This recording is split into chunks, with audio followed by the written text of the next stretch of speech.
Yeah, there were two things, Mike, that I felt that we really needed to see in this game from Sam Bradford. One, I felt it was really important that he led a touchdown drive. Just from a fan confidence. You want to see this guy not just be consistent, not just, make some nice throws, but lead the team to some points, because that would make you feel a lot better, right? And then the second thing is I felt Sam Bradford needed to take a hit, because I think from a psychological standpoint for him and for all of us who are watching him and wondering if he's going to hold up, I think we needed to see him take a hit and get up, and boy, did he take a hit. So those were the only two things I was looking for in the preseason in his debut, and he checked them right off. So that being said, then, does he need to play Saturday, or is that enough for you? He took a couple of hits. Yeah. He went down the field. He scored, and I mean, it sounds like he checked off everything. Does he need to play? Yeah, he absolutely needs to play. When I say check off everything, I just meant check off everything from a debut standpoint. I still think if you go back to last year's preseason, Mark Sanchez completed 80% of his passes. That's not an embellishment. He completed 80. I think it was 80.7% of his passes. So if he was actually dueling 50-50 with Nick Foles last year, then he probably would have won the quarterback battle. But as we saw during the regular season when he took over, there were a lot of flaws, and he wasn't completely ready to take control of the offense. He had problems with the deep ball. His shoulder was still on the comeback. So you can't really get fooled by what you see in the preseason. So that's why I think in Sam Bradford's case, he absolutely has to play against the Packers. He needs as much time with this offense as he can get. All right, a lot of talk about the Suggs hit, and obviously it sounded like today that Chip Kelly wasn't happy with Dean Blandino and the NFL's ruling here. Obviously he seems annoyed. He was trying to say, look, it wasn't a read option play. He's trying to really put semantics into this conversation. Is this going to be something the NFL is going to have to take a look at down the road? Because I guess if you look at it under those pretenses, the hit was legal. Yeah, the hit itself was legal. Now, it is not roughing the passer. Chip said he agreed with the original call of roughing the passer. It cannot be roughing the passer because Sam Bradford was not passing the ball. You can say it's unnecessary roughness and come down on Terrell Suggs for going low at Bradford the way he did.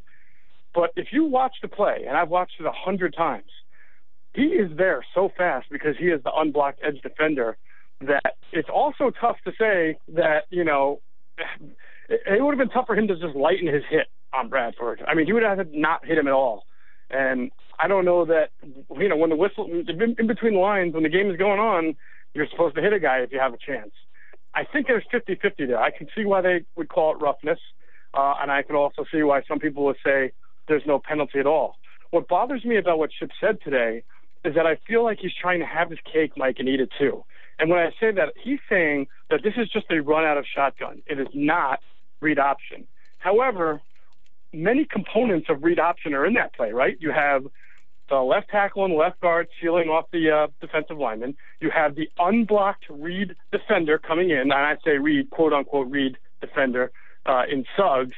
And if the quarterback wanted to run the ball and take advantage of Suggs crashing down, he would have had a chance if he's mobile. And what Chip is trying to say is that's not read option. We're not really reading the outside linebacker there. We're just handing it off and running out of shotgun. But what makes that unfair, Mike, is that last year there were times, now there were not many, but there were times that Nick Foles or Mark Sanchez would have taken that opportunity to run. There was probably like 6 or 7 plays where they took the opportunity to run. So what would Chip say when he says, I don't tell anybody, we don't call read option for anybody except for Tim Tebow? Well, what do you call it when the quarterback does run? Are you just calling that a quarterback scramble? That's a lot of semantics, right? It's not fair. It's a lot of semantics, right? Right. The opponent and the league have to look at that play as if it is a read option play and cannot take into account peripheral context, like Sam Bradford doesn't usually run a lot, or he's not going to run in his first preseason game. They have to look at the play as it is. Geoff Mosher's with us. What do you make? I don't even know what to make of these reports that, or maybe one report, that Matt Barkley is on the trade block. Not that it's outrageous, but do you get any indication that that's accurate? I don't. I've never heard it. It's always, I've seen the report many times. It's probably a 2-year-old report now. And, every team in this league could use a quarterback, especially a second or third, and yet there's been no deal ever consummated for Matt Barkley. So either Matt Barkley just has zero trade value whatsoever, or there's an over-exaggeration there on him being tradable. So, I mean, I think, I hate to say it, every player is pretty much tradable if there's a good price for him, except for maybe J.J. Watt or something. But so, I mean, I'm sure the Eagles would take an offer. I just don't know that there's much of an offer out there, and I don't know how hard and how aggressively they are pursuing a trade. But I will tell you this, and we'll probably get into this anyway, I'm not convinced that the third quarterback on the Eagles is actually on the roster right now. All right. Well, I was going to ask you this follow-up question, and I guess this can spin off. Last year, the Arizona Cardinals were absolutely abysmal in the playoffs because they had to go to a third quarterback.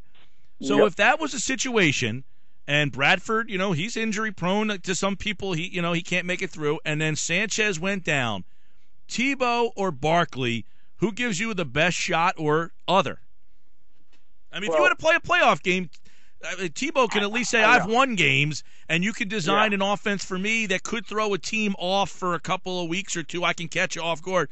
Or is Barkley is he just a guy? Well, I think both. I think you're right.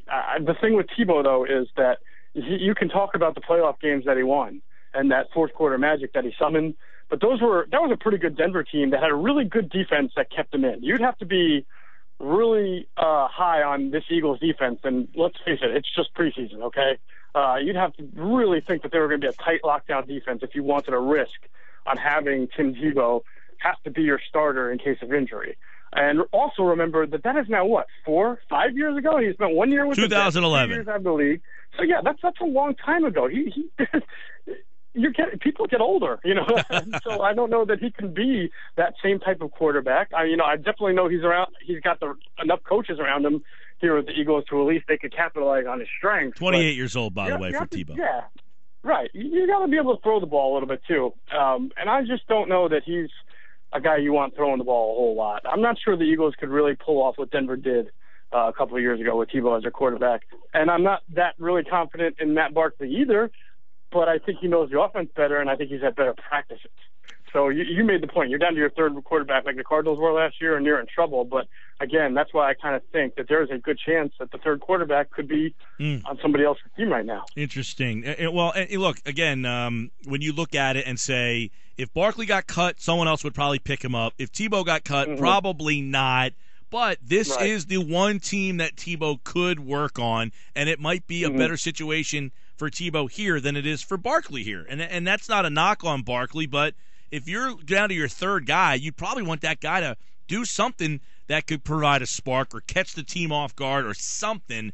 And I don't know that Barkley provides it. That's why I guess I lean toward Tebow making the team over Barkley, or as you said, maybe a third guy who's not even in the mix right now. I want to go real quick to a couple other quick areas because we're running short here, Moshe. But right guard, looks like Andrew Gardner. I mean, unless Chip is really playing mental games with Matt Tobin or John Moffitt, then it's got to be Andrew Gardner. He's pretty much been the right guard for the last week. Which is not, I wouldn't quite call that the most ideal situation. I mean, I think we all want to look at that. Oh, right, Andrew Gardner, good for him. He won the spot. But I just actually think that illustrates the lack of competition they had and how disappointing it is that Matt Tobin, who is a guy that has been touted by players on this team for his athleticism and called an NFL guard, just didn't step up and seize it. I want to get your take real fast on the front seven because I thought they played really well the other night, and that's without Kiko, Kendricks, and D'Amico. Their front three are really good. What is the front seven like to you? I think it's good. I thought they were one of the best in the league last year. I mean, second in the league in sacks, and then you know how good they are against the run with those front three. So I have no issues with the starting front seven. My problem is they have such depth concerns at both linebacker spots, especially at outside linebacker, that one or two injuries, and they're really hurting, I think. Outside linebacker. Do you think Marcus Smith legitimately could get cut? No, I can't see it happening now. I mean, they need him. They absolutely. If they cut Marcus Smith, who is their next outside linebacker? He didn't get a ringing endorsement today, did he? He didn't get a ringing endorsement today. No, he didn't. I know he's got to get on the field and play. This is not like an Earl Wolf situation where, though, you knew that Earl Wolf wasn't going to be on the team, healthy or not. He just doesn't fit the scheme, and the coaches were getting tired of him. The coaches might be getting tired of Marcus Smith, but who are they going to play? They don't have Travis Long. The kid that they signed as a rookie free agent, Jordan DeWalt Ondijo, he's out for the year. The kid Brandon Hepburn they had last year, he's out for the year. They've got nobody, unless you're talking about now Brad Jones, who they need for the inside, to move to outside. And he's not really you got to give Marcus Smith more of a shot. I do think Marcus Smith will get a shot. Wide receivers, better than anticipated, or too small of a sample size? I know it's too small of a sample size, but you've seen him throughout camp. Is Aguilar going to be a productive guy his rookie year, and is Matthews taking a big step? Yeah, I think so. I think Aguilar and Matthews are going to be the highlight of the offense. You got to hope that Zach Ertz stays healthy and comes back and can be it too. I have no idea what's going to happen with Riley Cooper. It's kind of been status quo for him, taking his first team reps, but he is not on that same level. And, maybe Sam Bradford and him can develop a little bit better chemistry, and he can start coming up with those fade patterns that he was able to do 2 years ago and plucking them out of the air. But he doesn't look anything special to me right now. All right, he's Geoff Mosher at Geoff Mosher NFL. A Mosher Monday, always fun. And, of course, the Eagles take on the Packers on Saturday night here on 97.3. All right, brother, I'll talk to you later. You got it, Mike. Thanks.